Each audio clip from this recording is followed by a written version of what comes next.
Welcome to another edition of the In Search SEO podcast, where we paint the town red with search marketing insights. Today, the great Ari Roth of 5 Blocks joins us to talk about crafting your online reputation from an SEO perspective, how to maintain control of your brand's narrative using search, using the SERP to manifest your brand positively, and handling inaccuracies that impact your brand's identity when they appear within a Google property. Plus, is Google evil?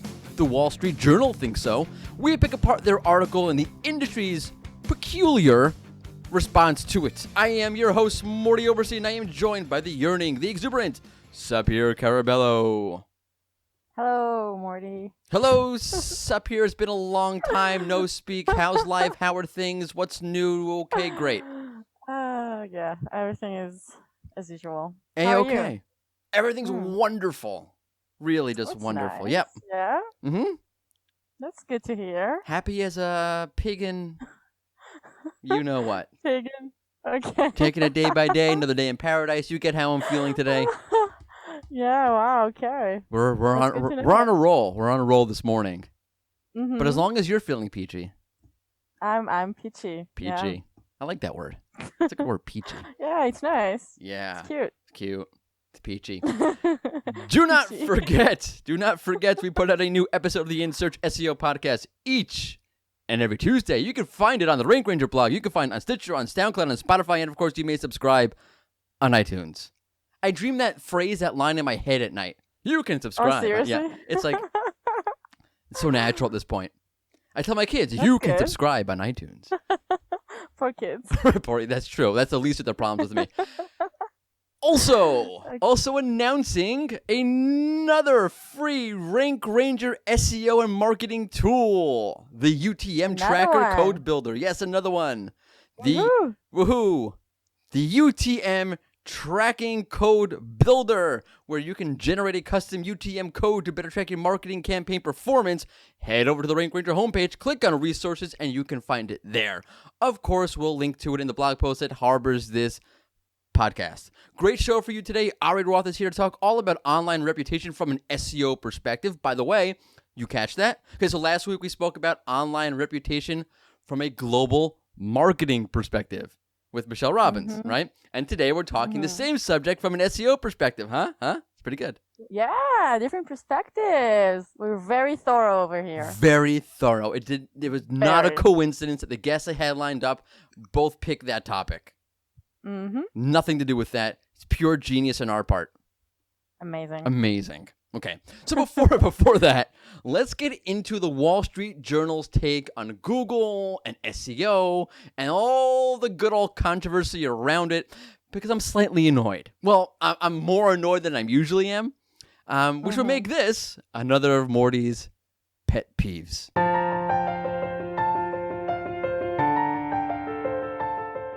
So I wasn't going to do it. Okay, I swear I wasn't going to do it.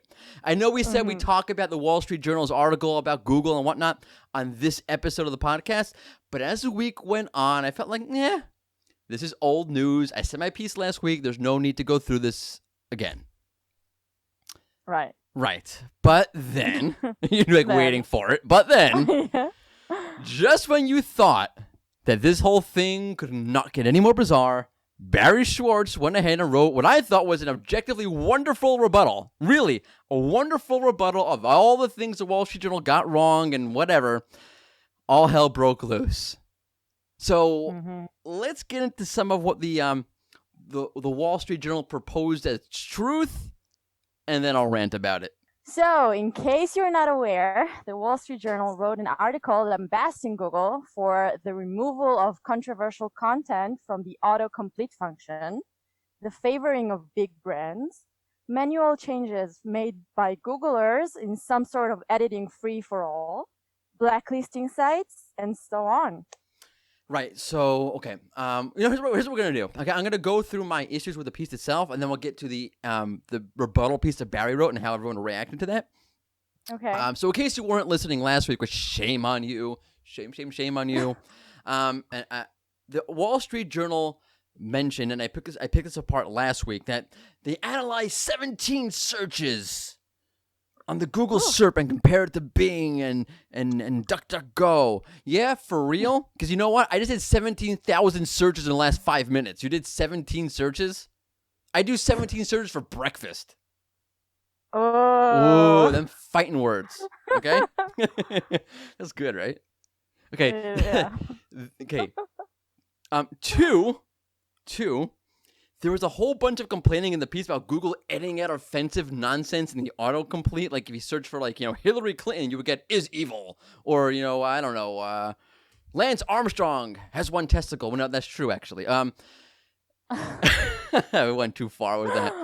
Yeah. And the journal was complaining how how Google creates manual adjustments to the search results, and there's no control over that. Anyone could be doing anything and malaligning all sorts of information. This is like terrible things that Google is doing. So I have what I call the 11-year-old standard, and I'm just gonna read to you. It sounds funny, but it's true. And I'm just going to read to you a tweet that I put out as soon as I read the journal. Okay? This is me reading me. It's like watching TV when what they're doing on TV is watching TV. It's weird. Yes. Right. Okay, here we go. Quote, I don't get their, as in the Wall Street Journal's, point of view on censorship. If your 11-year-old kid search for Biden or Trump for a project, would you want them to see, quote, is a moron, is a putz? Or despite your political leanings, would you want your 11-year-old to see the facts? Right. Right? Okay? It's really, really simple. Okay, and there have been times, and I actually mentioned this case in my interview with Ari Roth coming up, where I've complained to Danny Sullivan or whoever it is on Google saying, hey, this is really messed up. I remember I did a search for, best generals. I was doing some research, and Hitler came up. I'm like, that can't be right. That just can't be right. And I complained, and it was removed. Was that a bad thing? Was that No, leave Hitler on the SERP. Please. Like, do you really want your kids saying completely inappropriate things in autocomplete? Can you imagine what could be there that your 11-year-old is reading? So clearly none of the people at the Wall Street Journal who wrote this article have 11-year-old kids. Because they did not think that one through. Right. On to number 3, eBay and Amazon. So the journal said that eBay doesn't advertise as much as Amazon does, and that's why their rankings are not as good as Amazon's, blah, blah, blah, blah, blah. And this was hilarious to me. Because first off, we did a study a while back. I don't remember when I did this one. This was like, I don't know, maybe 2 years ago. It was we analyzed and picked apart some updates. Someone who does e-commerce asked me, hey, could you look at what's going on here? And I did, and it turned out Amazon lost ranking in that case, a lot of rankings, and eBay gained a lot of rankings in that case. So it happens where Amazon gains ranking, eBay loses, eBay gains, Amazon, it happens. That's how it goes. But the really funny thing, and I'm dying inside and wanting to get this out for a week already. Amazon? Do you realize how much money Google spends trying to compete with Amazon? What? I just want to know. Please tell me, Wall Street Journal, do you not read European news and see what's going on with Google shopping? Okay, Google does not like Amazon. Google likes Amazon as much as my 8-year-old likes Brussels sprouts. That's insane. Google has updated its product knowledge panel to be a shopping behemoth, all full of information and whatnot and whatever, so that you don't go to Amazon. The last time I checked, Amazon gets 30% of its traffic from Google, from search. I mean, maybe a little bit of that from Bing, probably not. That's got to kill Google.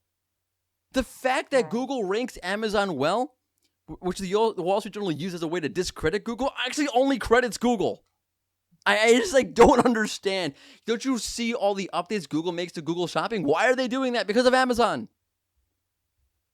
What is going on? I don't understand. Okay. Now, this one is the best one for me. Number 4. Okay. Google favors big brands, which I just sort of got into with the whole, Google likes big brands and pay money to Google, blah, blah, blah, blah, blah. But I'm taking it from a different perspective now. Okay. Yes, Google favors big brands. So do you mother fornicators. Ooh. Ooh. Okay, when you need a heart transplant, do you go to some mom and pop hospital? No. You go to the most biggest, most baddest medical network in the planet. Right? My wife had her thyroid removed because she had thyroid cancer. And she had it removed at my alma mater, the Johns Hopkins University in Baltimore. And you know what I didn't say? Oh my God, I really wish I was more diverse in my understanding of brands, that I would pick a small mom and pop hospital and not one of the best hospitals on the planet. No, I didn't say that. And not because I'm a bad person, which I am. I'm not. I joke. I'm getting carried away here, okay? I mean, no, for real, think of any chain. Okay, I remember when I was a kid, there was a chain called Midas. They changed your muffler, they changed your brakes, and people love going to them because they trust them. People say to themselves, it's a brand. They won't cheat me. They don't have any reason to. They're a big brand. They're reputable. They're trustworthy and whatnot. Mm-hmm. So when you, the writers of the Wall Street Journal, do this, no problemo. Okay, I get it. You don't want like big brands. Google shouldn't put big brands in there. Fine. How about this? I propose this. The Wall Street Journal, because you're a big brand, you should not rank. Google should diversify its rankings and put in smaller brands. So like the Bumbleville Nowhereville Times, they should rank instead of the Wall Street Journal. I don't see you proposing that because that would actually hurt you. Ooh. Right? No Wall Street Journal rankings. The Toad Sucks Time, that should rank. By the way, Toad Suck is a real town in Arkansas.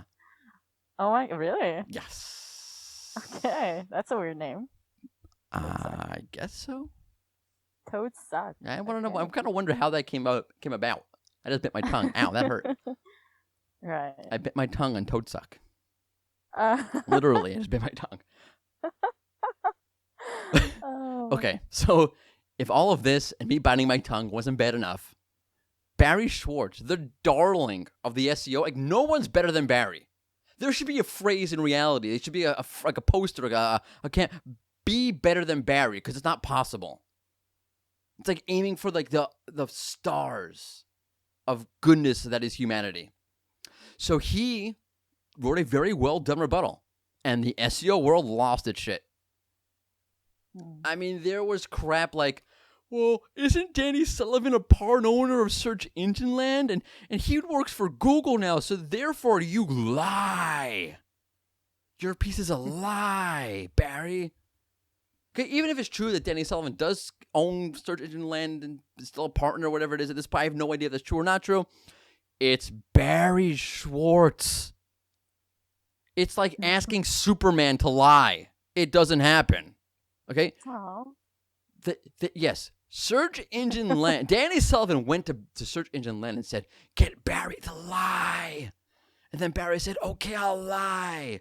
And they put it in all of his integrity for the last 15 years. Barry said, oh, forget it. I'm going to lie for Danny Sullivan. I'm sorry. Were we handing out crazy pills this morning and drinking Kool-Aid for breakfast? The best were the folks who were like, yeah, the Wall Street Journal is true. Evil empire. Evil empire.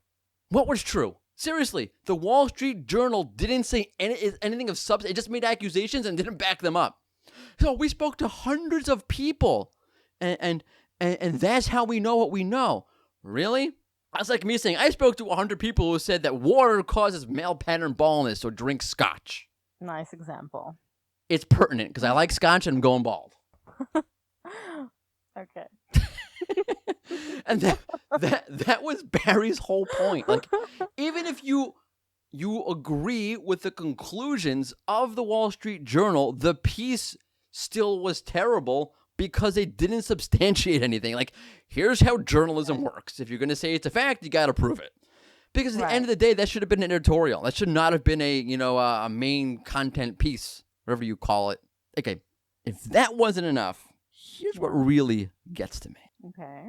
Let me say this, okay? I have been very critical of Google in the past, okay? There's a lot of things I don't like. There's a lot of things that make me upset about Google, and I've spoken about them. I'm very free about them. You can talk to me about them. You can ask me about them, and I will tell you what I think. In case you haven't noticed, I will tell you what I think.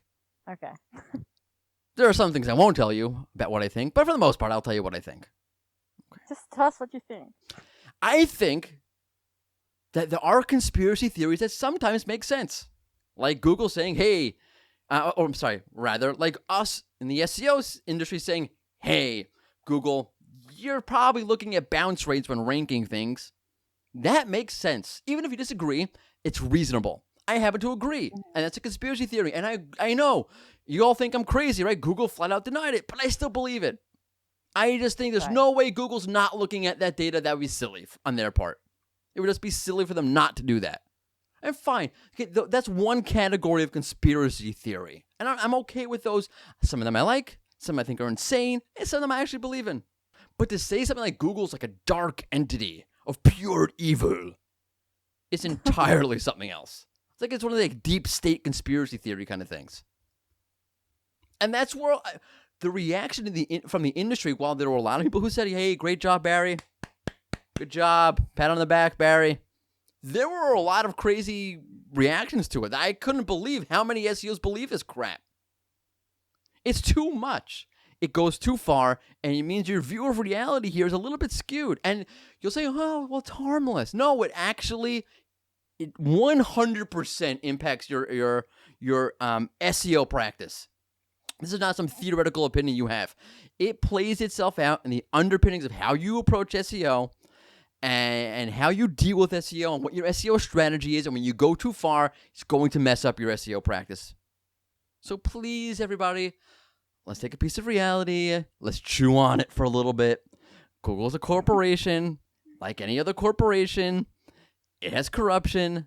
Like you, like me, there's a dark part of it that's corrupt.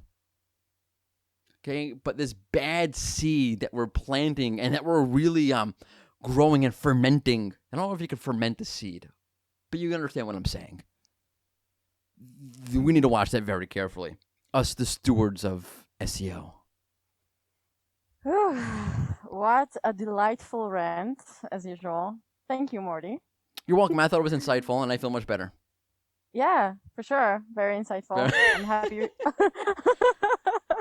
I'm happy that you're feeling better. You're like, you took the words right out of my mouth. It was insightful and wonderful. How did you know I felt that way? I know. I read minds. Yeah. To quote Zoolander. Okay. I guess we should we should probably segue into our interview now, right? Yeah. Okay. Have fun with that. I know I've thought about this very carefully. Okay. From that ball of sunshine. Yeah. To keeping things positive with your online reputation, here's Ari Roth on SEO and online reputation. Cut one. Nice segue. Cut one. Welcome to an InSearch SEO podcast interview session. Joining me now is a self-described search enthusiast, the account director of search strategy at 5Blocks, and as featured on SCRoundtable.com, here's Ari Roth. Welcome. Thanks for having me, Morty. It's an honor to be here. It's an honor to have you. Finally, we've been like Twitter friends. We have a lot of people we know in common, and we have a lot of sports things in common. We're both from New York originally, big Yankees fans. Mm-hmm. I'm a Steelers fan, and you're a Giant fan, so a little bit of a gap there. How'd you get to be a Steelers fan in New York? So my step family is from Pittsburgh, and Gotcha. when it came to like baseball, they were Pirate fans, and that was okay if I was a Yankee fan. But if I wanted to live, eat, and whatever, I had to be a Steelers fan. So that survival. It was survival. Actually, I was just listening to your last podcast. We're recording on a Wednesday. You released the last one on Tuesday. I have major imposter syndrome, especially following Michelle Robbins, who was on. No, but this is good. No, yeah, first off, absolutely. She was talking very high level. I think that you've seen from my Twitter presence, and anyone who follows me on Twitter knows that I like really diving down into the tactical, the technical, the details, things like that. And you and me very much align on that type of thing. Yeah, so this is going to be good. First off, it's great that we're following up something. If you didn't hear last week's episode with Michelle Robbins, we spoke about online reputation, not from an SEO perspective, and now we're going to do it from an SEO perspective, so it all makes sense. And yeah, I like going into the greater details of things and getting a little bit deeper into the granular level SEO. Okay. I actually had a support for something that you said last week, by the way, in the pre-interview segment. You were talking about this shift to different types of algorithm updates. Right. Yeah. And if you think about that, Panda and Penguin really support what you're saying. That's true. It used to be get hit by Panda or Penguin, boom, and you're sort of out of luck until the next update if you get hit. Whereas at a certain point, they stopped confirming those updates because they started doing it on a smaller, more ongoing basis. If that's what happens with these core updates, I think that's a welcome step, like you said last week. You're already my favorite guest. No, but it only makes sense. Like, why would you want to wait? Why would you want to do these large, broad scale monster updates when you could just be doing it in real time? Obviously, the resources thing is a whole whatever. By the way, I'm rude. Can you please tell us about 5 Blocks? Absolutely. So 5Blocks is an online reputation management agency. It's based in the U.S., but we have an office here in the Jerusalem area. I'm going to get into what makes 5Blocks special shortly. You'll hear that throughout the podcast, sort of a unique approach that we take relative to other firms that specialize in the search space. But that's the basics, and I'll let the rest of the content speak for itself. Awesome. Okay. We'll definitely link to the 5 Block site. You can check it out in the blog post that harbors this podcast. All right. So get us all off on the same page. If you listen to this podcast, it's what we do every time. Just so we're all on the same page when we talk about reputation management from an SEO mindset, from an SEO perspective, what in the world are we talking about? Okay, so the basic background is the most common situation. Clients come to us when they feel that they aren't being fairly represented in Google search results. So, obviously in broader SEO, you want to take one site or maybe a couple different sites and rank them for a whole suite of terms. So, for instance, I had a boxing client who wanted to rank for boxing gloves, boxing shorts, boxing XYZ. And that's the classic SEO example. For reputation management, we're taking a bunch of different sites from all over the place, social media, owned properties, profiles on business websites, things like that, to rank for a much smaller and more focused set of queries. And I'm not just talking about company names. I think that's the example that gets the most press, but it's company names and brand names. That's the most common. But we also have C-suite execs. We have high net worth individuals, even product names or like hot button political issues. People can hire us to get out what they feel is a more accurate story for what they care about. Okay, so I want to concretize that a little bit because it is a bit abstract if you don't know what we're talking about. At the end of the day, at the end of the process, what is a good product? What does a good chunk of solid work on brand reputation look like once you finally have it set up? So I think that there's a difference in perception versus reality in the online reputation management industry. And in reality. It very much parallels. It very much parallels the same thing for SEO. So we always talk about as SEO practitioners how other people who aren't as familiar with SEO view SEOs as sort of these snake oil salesmen because there are those types of people out there who give the rest of us a bad name. The same thing is true in reputation management. ORM should relate to, as I said, getting an accurate story out there. Last week you talked about building up this great brand and sort of having that be reflected online. But ultimately, we know we've Googled around and seen things that are sort of strange and don't align with what we feel about a certain brand. And that happens a lot. Mm-hmm. So, someone will go and they'll build up this amazing brand and they'll do one thing that, gets them in a little bit of hot water. And that then sort of defines how they're viewed, at least within the lens of Google search. And where we come in is trying to use these SEO principles at a more like holistic level, understanding what Google wants to show, different features that they use, and how that all works together to paint a picture that, as I said, creates a more accurate story. What does the SERP look like was really your question, I think. And so I'll address that now. Those snake oil salesmen are the equivalent within reputation management. What they do, they use sort of these huge networks of churn and burn sites that they build up with sort of a blog network, and they create sort of nearly identical vanilla content across all these different sites, and all of them are interlinking between each other to sort of use the dependence on linking within Google's algorithm to game the system. They're like trying to trick Google or whitewash something. We don't do that, and I'll tell you why.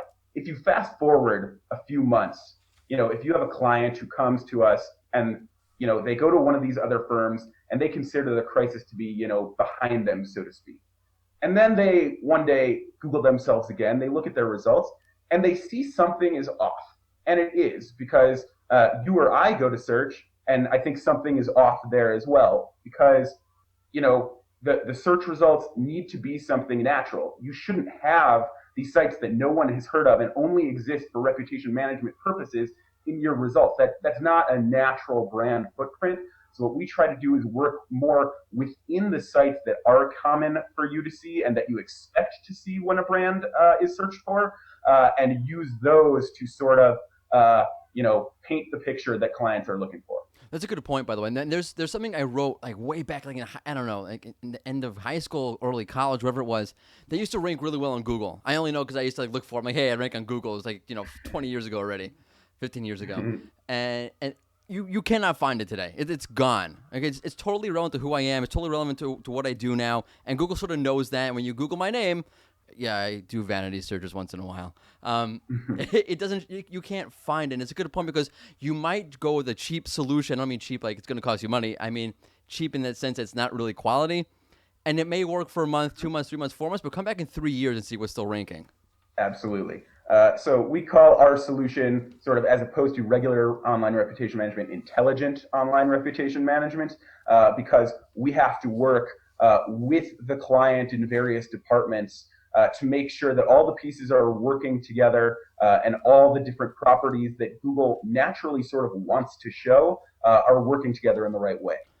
So I want to harp back on something. You mentioned SERP features for a moment. They're one of my favorite topics. And when I think of a brand, I automatically think tons and tons of SERP features on the SERP.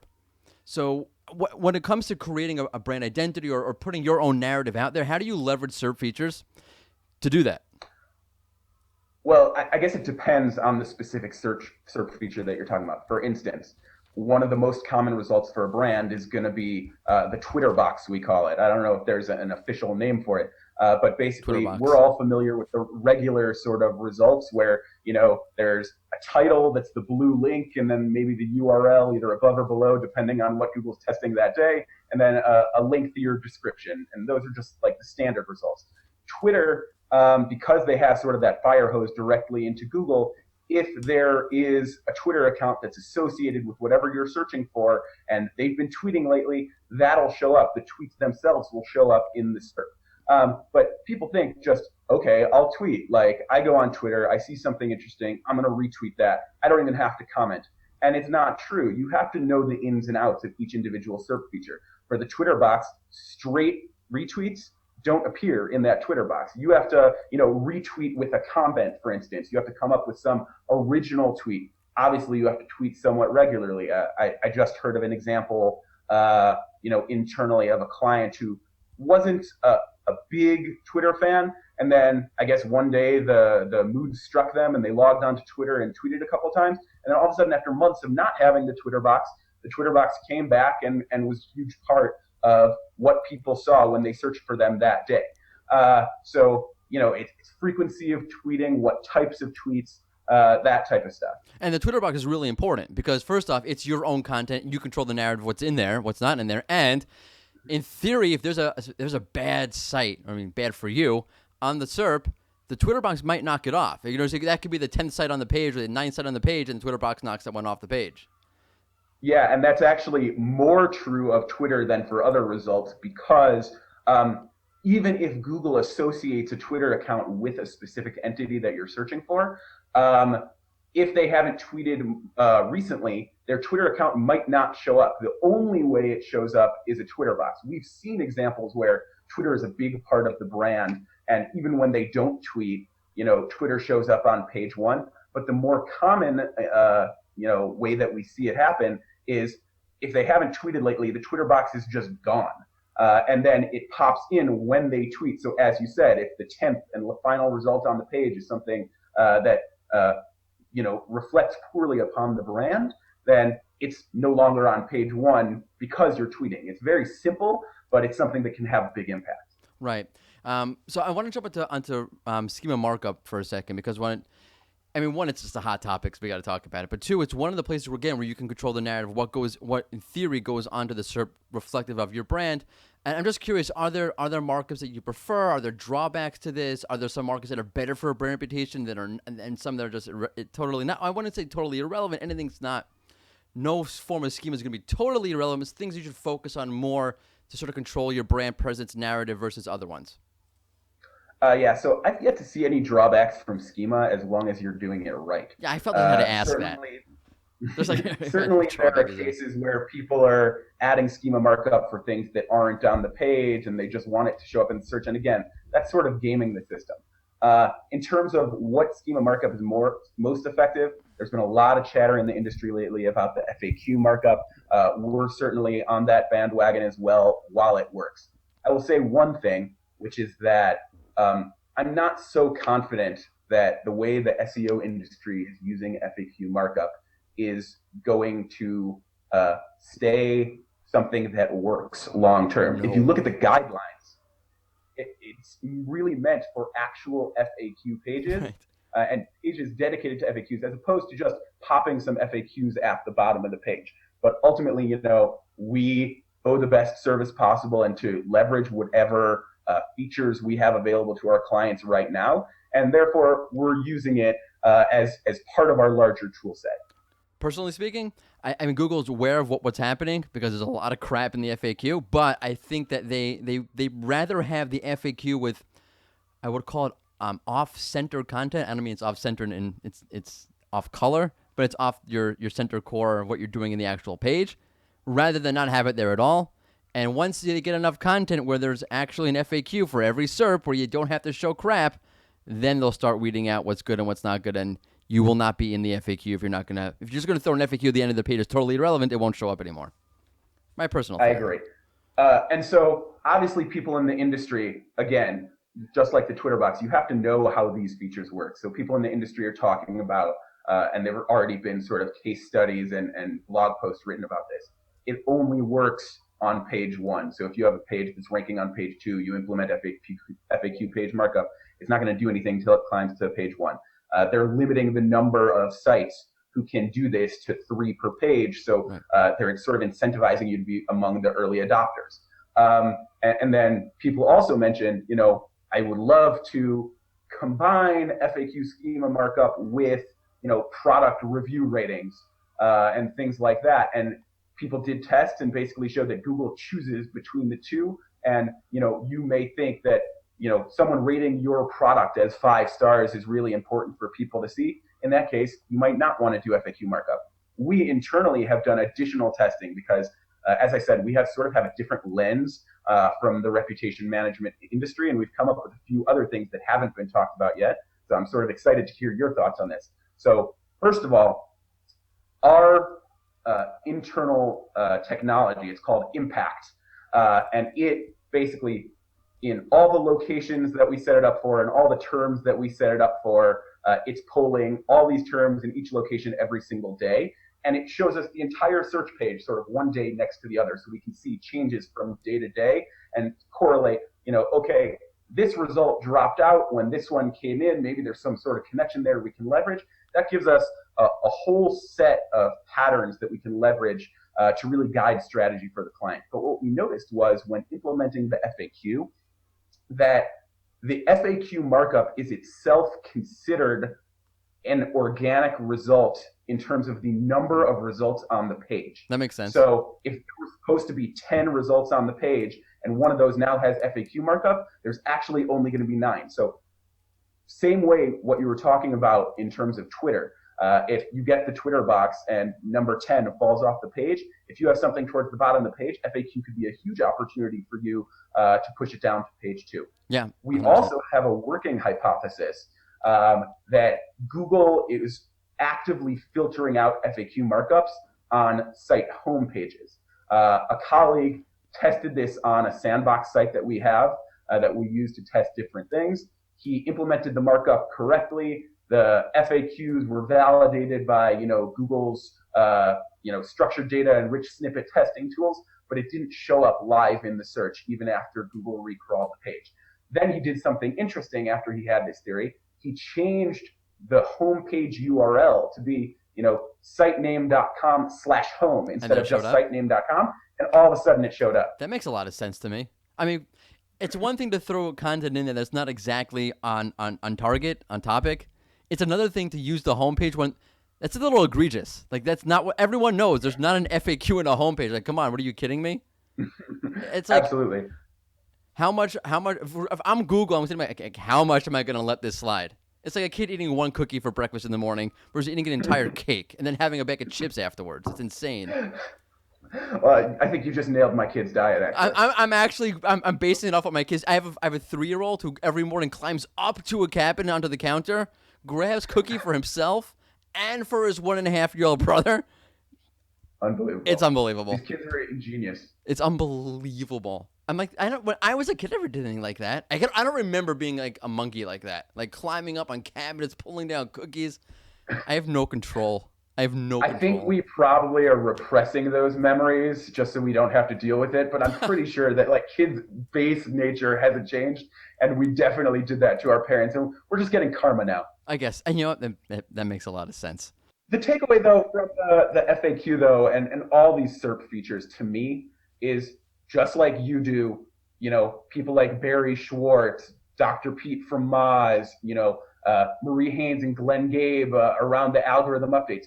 You have to be up to date on what is going on in the SEO world. And, you and all these other people are must follows on Twitter for me to make sure that I know what's going on. So I'm gushing. Once you know what's going on, you then have the opportunity to test it on your own, see what works and doesn't for, either a sandbox site like we have, for instance, or say to clients who are, a bit more adventurous. We saw this new feature. Do you want to be one of those early adopters, or do you want to see how it plays out? Either way, you're testing, you're learning, and within our industry, the big key is really sharing what you're learning with the crowd, and we all get better at our jobs because of it. So first off, you should follow Valentin Pletzer also because he's an amazing resource of finding new tests of the SERP, and you should follow Ari Roth. Ari Roth that's a different thing. Right. Okay, well, since we're talking about Ari Roth for a second, I want to ask you about the knowledge panel. We're on Ari Roth and we're on SERP features. So obviously the biggest, baddest of them all when it comes to a brand is the knowledge panel.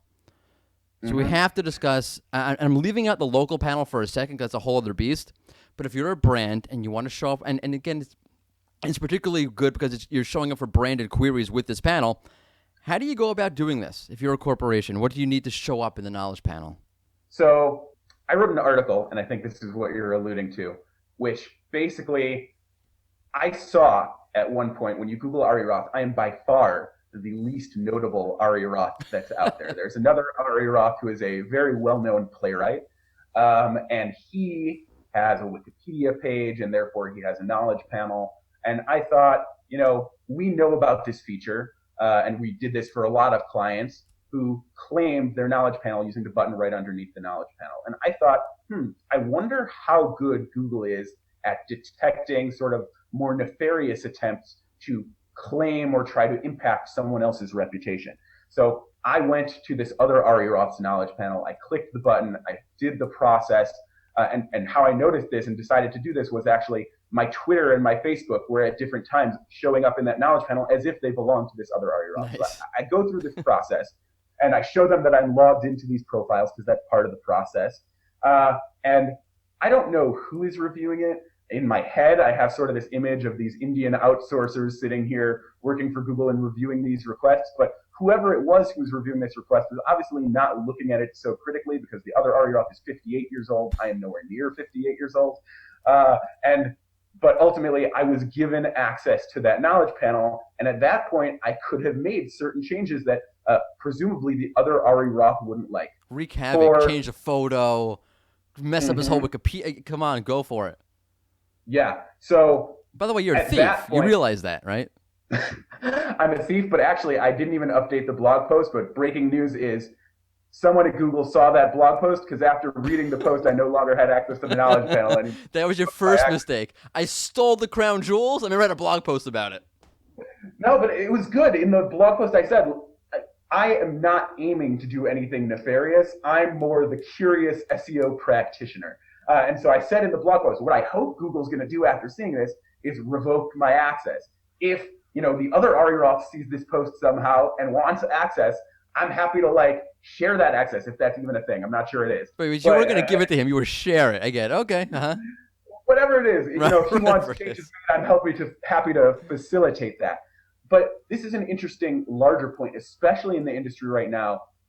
There was a Wall Street Journal article that came out, in the past week or so, that talked about how Google manually sort of does things that aren't necessarily part of the algorithm, and that gives people pause because they think maybe Google is helping big business for ad money. Maybe they're pushing some sort of nefarious liberal agenda, yada yada yada. I don't think it's like that, and I think that we all in the SEO industry agreed that Wall Street Journal article was a little bit sensationalist and ridiculous. But ultimately, some manual systems are in place specifically to help with situations in which the algorithm misunderstand, make a mistake, and again, not sinister. I hope you have to know exactly how this works, and again, testing and pushing the limits of what Google allows you to do allows you to then understand what's possible. The takeaway for me with this whole knowledge panel thing was basically for my clients who are individuals, I could hypothetically go legally change my name to Bill Gates, take a picture of my ID, and then can I now claim Bill Gates knowledge panel? Like, just have a Twitter account themselves to make sure that no other people are able to do that. That's amazing. It's an amazing story, by the way. And I'm kidding that you're a thief, but I'm not so much kidding. But yeah. Okay, just for our newer, people who are newer to SEO. So obviously, if you want to create a knowledge panel, if you want to get into the knowledge panel, you need to create a Wikipedia page. What else do you recommend people do in order to show up there? So Wikipedia is sort of the silver bullet when it comes to knowledge panels. Other solutions are not as reliable. Right.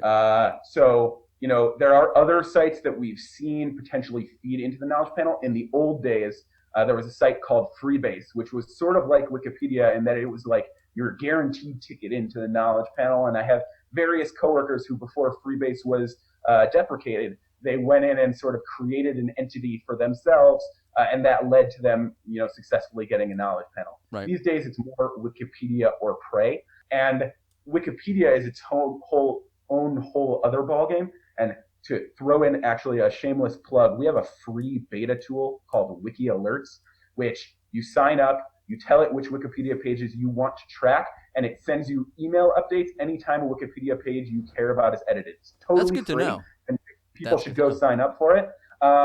It pulls like the Wikipedia API, I think, every 6 minutes. So at most, you're 6 minutes behind an edit. If there's vandalism, you can detect it. I think that because we all know that Wikipedia has such a robust footprint within search, and even not within search, it has its own community of people who are just on Wikipedia and reading things all day. That's something that's a big part of your online reputation and which people should care about. I think you need to be familiar with like how Wikipedia works. Obviously, companies themselves are sort of discouraged from editing their own pages, or people are discouraged from editing their own pages because of conflict of interest or paid editing guidelines.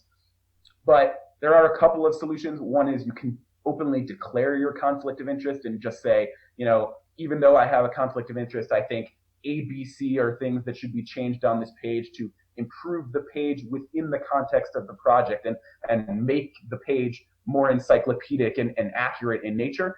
And certainly, even if you have a COI, and that's what a conflict of interest, that's sort of the abbreviation and the way people refer to it. That's what cool people call it. Mm-hmm. You can minimally revert overt vandalism, even if you have a COI. So someone goes onto your page, even if you have a COI, and they write, company X sucks, I hate company X. Obviously, that's not something which belongs on Wikipedia, and I think you would be safe reverting that. But certainly, you have to tread carefully and make sure that you're in accordance with the guidelines and best practices of each platform. Would you consider Wikipedia to be like the basis of creating an entity understanding and therefore doing solid brand reputation management for SEO? I think it's definitely a big piece. What we've found is if you're searching for an individual, if you're searching for a company, and there is a Wikipedia page, as I mentioned, the knowledge panel is probably going to show up with the snippet from Wikipedia front and center. But also in the standard organic results, Wikipedia, if it exists, is almost a lock to appear on page 1. Right, I was going to say that. It's another way to push something off the page. Yeah, but there are other things as well. Wikidata is a Wikipedia sister site. It sort of took the mantle from Freebase when Freebase was deprecated, and is another feeder potentially for the knowledge graph, and as well as Google's understanding of your entity. The Bloom for businesses, Bloomberg has a business database that feeds in rather prominently. So these are things that you need to keep in mind. Schema organization markup. It doesn't have, a clear way that it shows up in search, meaning you're not going to get a special search result or a SERP feature, FAQs or product reviews showing up from just using organization markup. But I think that explicitly communicating certain aspects of your business to Google through this organization markup and, painting this picture for Google and the other bots that are going to pick up on that markup is something that can help really create a well-rounded entity. Right. So I'm curious to know, because you deal with this so often and you're so into this. How good is Google at accurately understanding entities? On the whole, or meaning like, is there specific misinformation that comes out from? Give me both. Okay, so on the whole, I think that they're pretty good in reflecting what the media and other people say. And I don't mean this to be an attack on the media. There's this idea these days of fake news. And without getting into my personal political views, some people view this as something that like the president made up to discredit those who disagree with him. I don't think, again, sort of along the lines of what I said for the Wall Street Journal, I don't think there's some like sinister cabal intentionally distorting facts to the masses for their personal gain. But the fact is, in this work, I've seen the media make statements which I know firsthand to be false. These statements then frequently become facts in the public eye, especially through platforms like Wikipedia that base themselves on these, news media sites as like their best possible sources of information. So one example, I had a founder of a company who was no longer the CEO and not really involved in the day-to-day anymore. Something happened with him, and all of a sudden in the news, he's being referred to as the CEO, and the headline refers to him as the CEO. And that can play around with different things. If someone is called the CEO in major news stories, one of the fields that we see in the knowledge panel for a company very frequently is who is the CEO, and that can cause there to be misinformation in different Google features. So along the same lines of what the Wall Street Journal is saying, you have to know how these different features work, where there is a system in place to correct misinformation manually when the algorithm gets things wrong, and be able to leverage those and submit that feedback to Google. How do you do that though at scale? Let's say, I don't know, whatever, CNN mentions you're the CEO and you're really a grunt. You get the coffee, right? And they list you and now you're the CEO of the company. I mean, okay, so it's one thing you could, if it's one person or a very small company, fine, like we do some vanity searches, no problem, I got this. But if you're talking about an international site with all sorts of languages and all sorts of subsidiaries and all sorts of subsites, how do you go about doing that at scale? Well, as I said, our focus is much more narrow in terms of the search terms that we're trying to impact. So if someone searches for, company name, let's take Walmart or Kmart for an example, and they find the wrong CEO information, hopefully whoever that is has taken our recommendation, claimed their knowledge panel, and then they have a more direct connection to Google to say, hey, Google, this is incorrect. Here's the correct information. That's not big business, leveraging their monetary connections. Hilarious. That's, again, anyone with a Wikipedia page and therefore a knowledge panel can claim their knowledge panel. Even the mom and pop people, the people who like barely made Wikipedia's, guidelines for inclusion on the platform. And so you have to know exactly how that works. I think Danny Sullivan a while back released a whole blog post explaining the different features and what courses of action were available to people who come across this stuff in different features. So we talked about the knowledge panel, but there's a different way to report misinformation or inappropriate information in featured snippets. Certainly there's feedback buttons for reporting rich snippets, spam, things like that. And then, as I said, within Wikipedia, because that's a big thing that goes into different areas of search, you can revert incorrect edits as well. By the way, Danny Sullivan is a good resource if you have a problem. Now, there's been I remember there was a search, and this speaks to the Wall Street Journal nonsense that, editing manually is bad. I remember I was doing research on like voice search and how Google's able to answer questions in voice search versus actual search, and I typed in something like the best generals ever. Hitler shows up. I'm like, really? Like, Oh God. I wouldn't call like that like a good Jedi, maybe like strategically speaking, but I don't know. The idea of Hitler and anything good coming from like a family of Holocaust survivors didn't sit well with me, and Danny Sullivan got that fixed.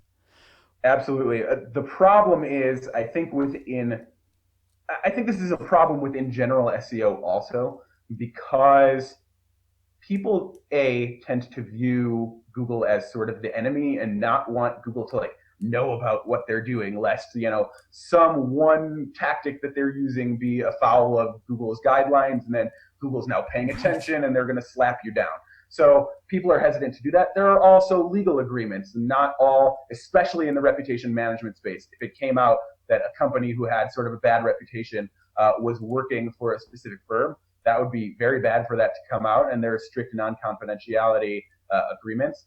But the same thing exists within SEO. So I personally can't leverage Danny as much as I would like to, Right. but I have noticed, just like you have, that in certain situations where there's something egregious going on, Egregious. Yeah. not relating to a client, he's very helpful in pushing that to the relevant teams internally in Google and getting it fixed, more quickly than it organically would. Yeah, 100%.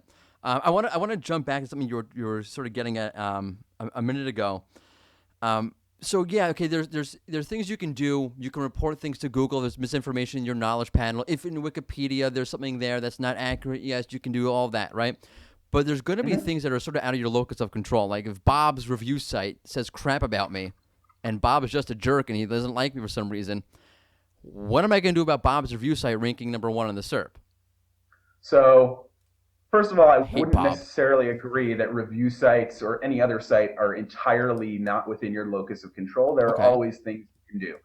For review sites specifically, this is not our main focus, but there are companies out there who deal specifically with negative reviews and negative review attacks.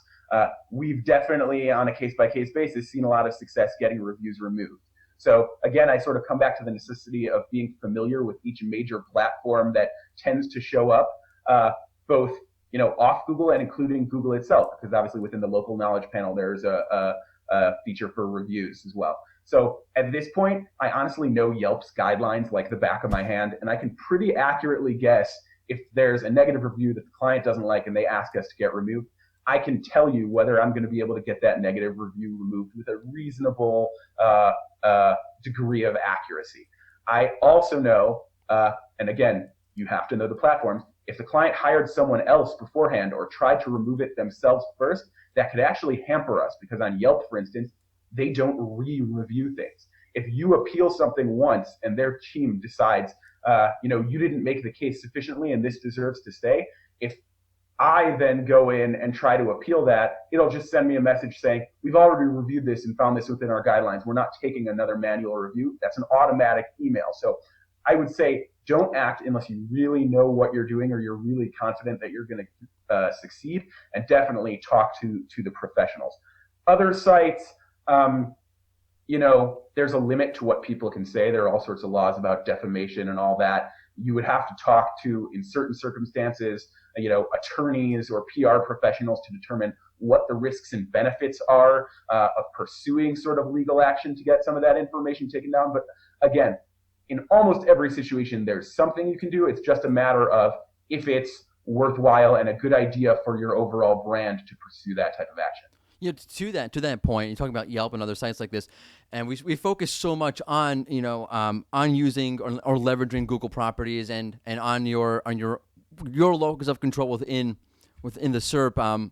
But there's so much that goes into what you're doing in terms of your reputation, even beyond the actual SERP and even beyond the content on your page. Things like Yelp and so forth. What are some of the things that SEOs need to consider that's not related to the content of their page, that's not related to a SERP feature, so that when they do rank on the SERP, they show up with a positive brand sentiment? Oh, wow. Well, I think that in general, what we try to do is integrate with all of our client teams, meaning we don't have one contact at these huge companies that we're dealing with. There's, a communications team, a brand team, a press team or a media team, something like that. And all of these different teams have to, I think, work together and know what the other teams are responsible for. So, like you talked about last week with Michelle, the best way to have a good online reputation is to be doing really good, cool stuff offline. And that should find its way online. But having professionals who know how the online landscape works and how to push that into the right channels is something that is valuable and can get those efforts more exposure than they would on their own. So that's certainly something that I tend to recommend for our clients. And we have conversations with 20 people in the room from totally different teams, making sure that everyone is on the same page to make sure that they get, the maximum bang for their buck. Right, and it's a good point, and it speaks to something that Michelle mentioned last week also, is that what you think Google understands or what they're using to understand you versus what Google's actually using to understand you is way broader than what you think it is. I think the example she gave, it makes a lot of sense. Like if you see the knowledge, speaking of the knowledge panel, the mobile local panel, desktop also, I'm sorry, for most, let's say a restaurant or something like that, you can see the popular times, and it'll give you a live time. Like right now, it's really busy. How do they know that? So they know what's happening in reality, brick and mortar kind of stuff. So you have to think a little bit more broadly about who you are and what you're doing. I just want to ask before we move on to something a little bit more fun, where do the SEOs miss the ball, or drop the ball rather? That's a totally botched expression, not miss the ball, drop the ball when dealing with online reputation, building positive brand sentiment, and preventing or dealing with reputation attacks? That's a good question. I think that people, don't keep up with industry trends. So I said a shameless plug for me earlier. I think this is actually a shameless plug for you guys, and I believe this honestly. I follow you on Twitter, among other people, as I said, but even the SERP feature tools that you guys have just to know what is going on day to day is very helpful. I think doing the same things they've always done because they're not keeping up with these trends has diminishing returns as the landscape changes. And I think that you also need to make sure that you're on top of the technical best practices. So for instance, structured data we talked about, SERP features we talked about, but even something as simple as using canonical URLs for your social media profiles, because social media is obviously a big part of what's going to show up in your SERP under a normal circumstance. Facebook and LinkedIn are horrible at canonicalization. There's like trailing slash issues. There's issues with URL parameters, things like that. And on LinkedIn, you can even change your custom URL on LinkedIn, but the old URL and the new URL both exist and can be indexed separately because there's no sort of connection between the two. So Brilliant. You need to make sure that all of your stuff is really sending a strong, unified signal across all platforms, owned sites, and that can be not just your main corporate website. Maybe you have a careers website. Yep. Another thing that people don't consider enough is different stakeholders. So, people searching for Walmart or Kmart aren't necessarily people looking to make a purchase from there. Customers are certainly a major stakeholder, but maybe it's people looking to get a job. So careers is important. Maybe it's people looking for stock or financial performance, and they're investors that can affect, the company's bottom line, things like that. You need to make sure that you have content geared towards all these people. And that's, again, goes back to working within the algorithm rather than working against the algorithm, because Google, they also understand that these different users and stakeholders have different things that they want and need to see in that SERP. And Google's job is to get the best possible results for everyone who's searching for that. Otherwise, an engine like Bing or DuckDuckGo, for instance, could come in and, steal their momentum by providing better results. So ultimately, work within the algorithm, give users what they want. Michelle talked about that last week, and I completely agree. But also you have to keep up with the industry trends to make sure that you're utilizing all the tools that Google has and gives you for your disposal. Yeah, I mean, it is possible that if Google falls off and is not as good as understanding intent and relevancy, that you could go to Bing. They have been using BERT for longer. So like nothing to do with anything, but like I found that like hilarious. Like, no, we've had it for longer. We only have like a millionth of the users that you have, but we've had BERT for longer. But actually, those search engine battles always, make me laugh in terms of there are so many things that Bing does that I think would be cool and useful to have for Google. Yes. And then Google will do it, and everyone's like, whoa, this is crazy. Where did that come from? And it's like, unless you were tracking Bing, you would think that Google made this up on their own. I don't think Google is as innovative in new search features as we think these days. And maybe that comes off a little bit overly negative, but all of these search engines are competing with each other. All of them are looking at what the other is doing and trying to figure out where they can use certain pieces within their own landscape. So I think if you stay on top of also what Bing is doing, frequently you keep your eye on something. If it's cool and it provides a good user experience, that's probably going to pop over to Google at some point, and it's something to keep in the back of your mind. By the way, do you recommend that if you're a brand and you worry about your reputation, that you actually look at what the other search engines are showing? Because it is possible. Like, for example, I would imagine a lot of older people use Bing because if you get a new computer and you don't have Firefox, you're gonna just use whatever they call it now, Edge, or they just renamed it, right? Whatever it is, I have no idea. I don't really care. I think Edge is the new name. No, I think Edge is the old name. I think they have a new one coming out. Then I have no idea. I don't really care. It sucks. Okay, yeah. But it's gonna default to Bing. I'm a Chrome guy myself. Right. I'm an anything but Microsoft person. Yeah, so Bing is definitely important, and we also track that with our internal technology here. We also, because we have clients who are concerned with other markets, within China, for instance, right. Google is censored, so you need to be following Baidu at least, because they're the big name there. And we have a couple of other search engines in the Chinese market that we're tracking as well in case clients really care about that market. I think the big thing here, and something that we didn't talk about, and something that's really unique to 5blocks and how we approach reputation management specifically, is peer analysis. So just like Google is looking at what is Bing doing, what is Yahoo doing, etc. If you're Kmart, you need to be looking at what Walmart is doing, and vice versa. What we do, we'll take for clients a set of like 5 to 10 peers, add them to our tool, and you have a view where you can see all those 5 to 10 peers next to the client.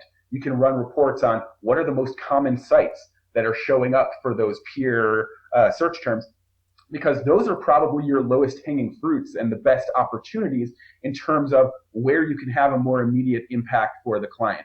If, for instance, you're a company who hasn't prioritized LinkedIn, LinkedIn is huge both for career stuff and just general social connections.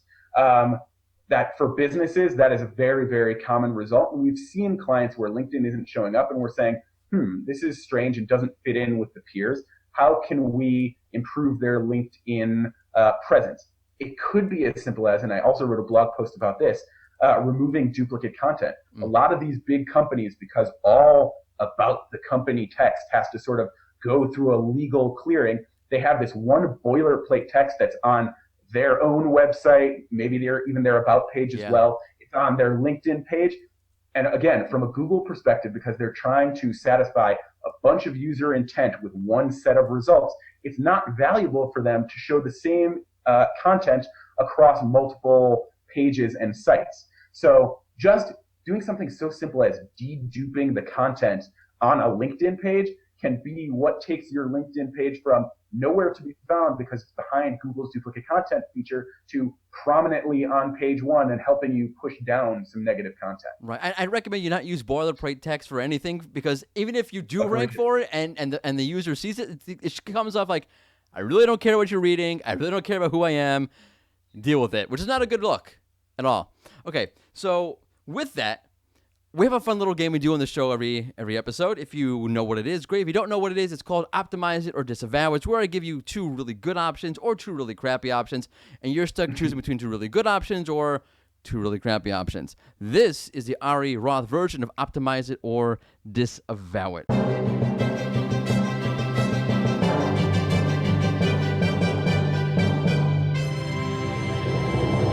Okay, so from a brand reputation perspective only.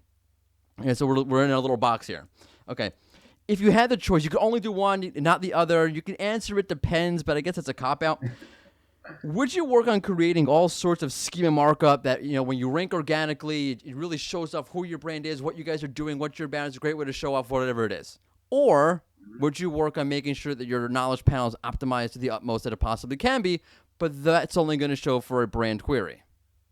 So listening to your past podcasts, I actually knew you were going to saying it depends is a cop-out. So I'll give you my Thank you. good non-cop-out answer Thank first. you. I do appreciate and then that. the more nuanced answer. There, so okay, the great. non-cop-out answer is, for the purposes of this game and within my narrow viewpoint in online reputation management, because that was the way you sort of framed it, I would say the knowledge panel, because it's more frequently present and likely it has more prominent presentation. It's at the top of that right-hand column, whereas schema markup could be on a result that's much further down. Right. I think reviews are certainly important, but in light of recent Google updates, the reviews themselves are most likely coming from the third-party sites. You just turned off the ability to do schema markup sort of on your own site because that's somewhat disingenuous. Of course, you think your product is the bee's knees, but other people might not agree. Right. So it's not like we're optimizing the Yelp page and saying, hey, Yelp, can you put some schema markup on my page?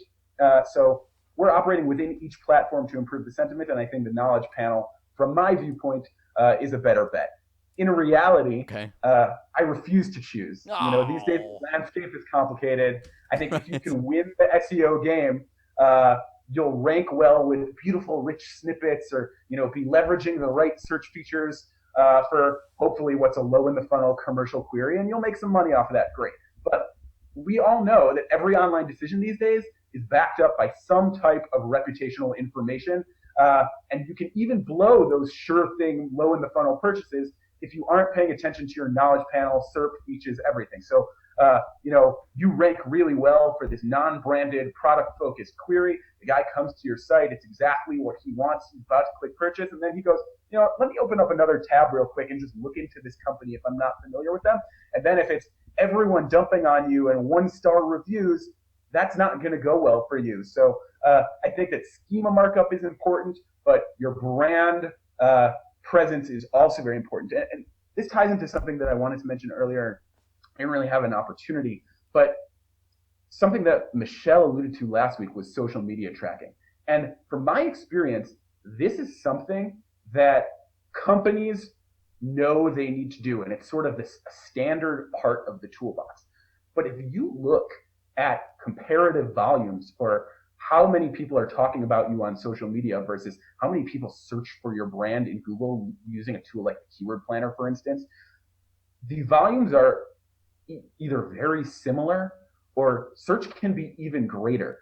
I think that it's crazy to me, and it's a huge black hole in the average company's, marketing and branding tool set, that they aren't investing resources into tracking accurately what people are seeing in search every day, different markets, things like that. So, when a crisis comes, you can get a very good, heartbeat for where things stand by looking on social media.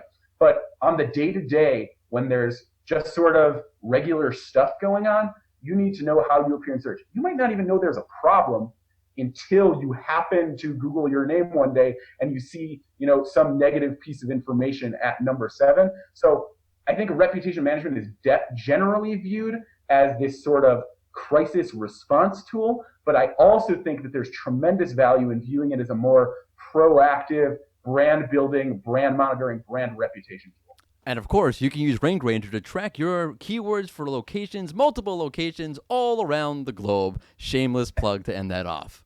And can I just agree with that? Because my favorite guest again. I happen to be a past customer of Rank Ranger. Before I got into reputation management, I was a pure SEO advisor, consultant, whatever you want to call it. And at that old company, Kahina. Kahina, sure. We know that. So I worked for them, and they used Rank Ranger. I personally found Rank Ranger to be the best ranking tracking tool out there. And I'm not just saying that. Again, this was personal experience. Every time there was some sort of report that our clients were asking for or something different that needed to be available within the platform, your team was amazing. So I guess to come full circle, the best way to have a good online reputation is to be awesome offline. Your support team is definitely helping your guys' reputation online. They are awesome, by the way. And I have nothing to do with that, so that's totally on them. So big shout out to our customer service team, which, by the way, they really do rock. I'm not saying that like to plug Rank Ranger. I actually really like them, and they do a really good job. All right, Ari, thank you so much for coming on. I really appreciate this. It was amazing and awesome, and we should keep up with each other. As we do. For sure. Thanks for having me. Go Yankees. Go Yankees. Go Yankees. And we are back to your regularly scheduled In Search SEO podcast. He is quite smart now. Yes. Yeah, I guess so. Sure. Yeah, whatever you say, Morty. Yeah. He's smart. Ari, if you're listening, no need to feel imposter syndrome. You should actually get out there and speak more about SEO more often. I actually mean that. So thank you, Ari, for coming on. Programming note. We are recording this a few days earlier than we usually do. I'm speaking at DMI Expo in Tel Aviv next week, and it kind of throws it's actually already passed by the time you're listening to this. That's a weird time warp, but it throws off our recording schedule. Bottom line is, something came up with my professional life that threw out my recording schedule as it normally is. I don't know why I'm going on like this. We're recording this earlier than we usually do. God's sake, Morty, keep it simple. Thank you, Morty. Jeez. Okay. Which means that there may be news stories that we didn't cover here because they didn't happen yet. And that's impossible to do that because I don't have a time machine. But my children are actually working on one on the back porch. Yeah. Anyway, with that, Sapir, will you do us the honor of hitting it with the news?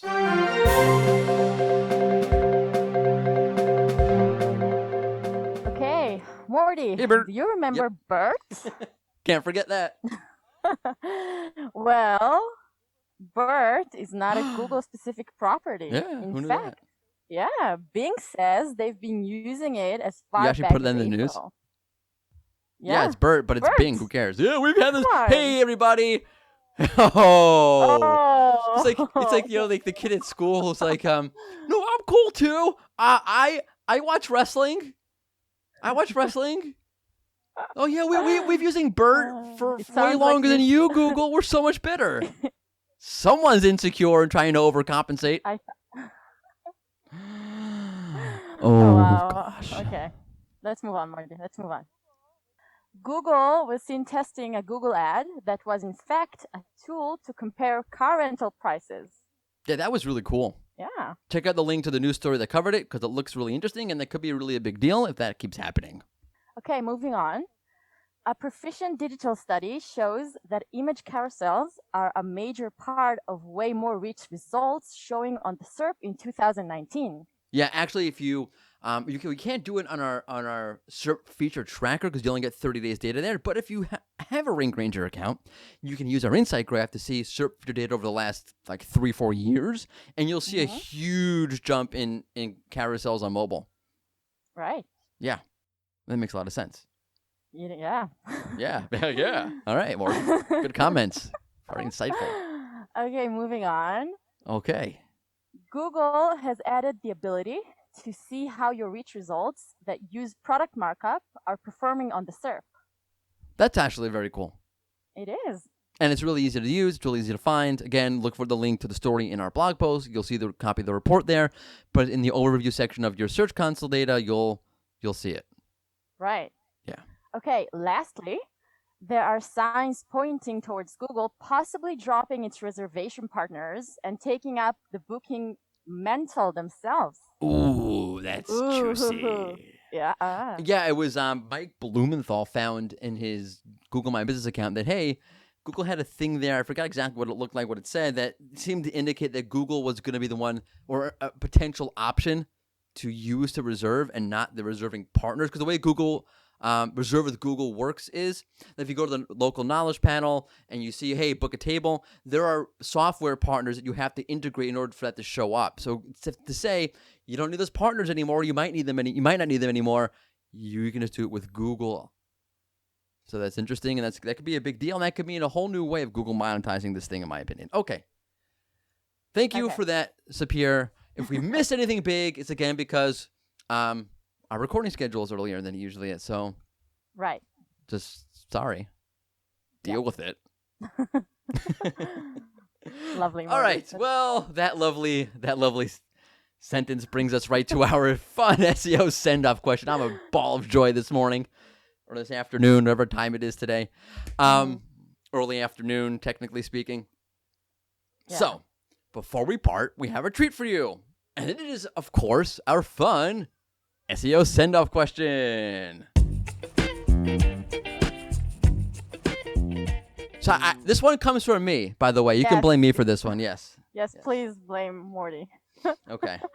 Okay, so today we're asking, if Google caught its child stealing cookies from the cookie jar, what would it do to this child? Oh, Oh, yes, wow. because if you heard our interview, we mentioned kids stealing cookies, like my kids stealing cookies every morning. Which I guess it's not stealing because I don't stop them because it's just easier not to stop them. If I'm a good parent. Yeah, you want to do that? Whatever, as long as I don't have to actually parent you. Go ahead. You want to take it first? I should take it first? Sure. Okay. I mean, it's just cookies. I feel like Google would be like the cool parent and, just won't do anything Oh, about so it. I'm the cool parent. I don't do anything. I'm cool. Oh, yeah? Yeah, that's I good. don't. I give up. Whatever.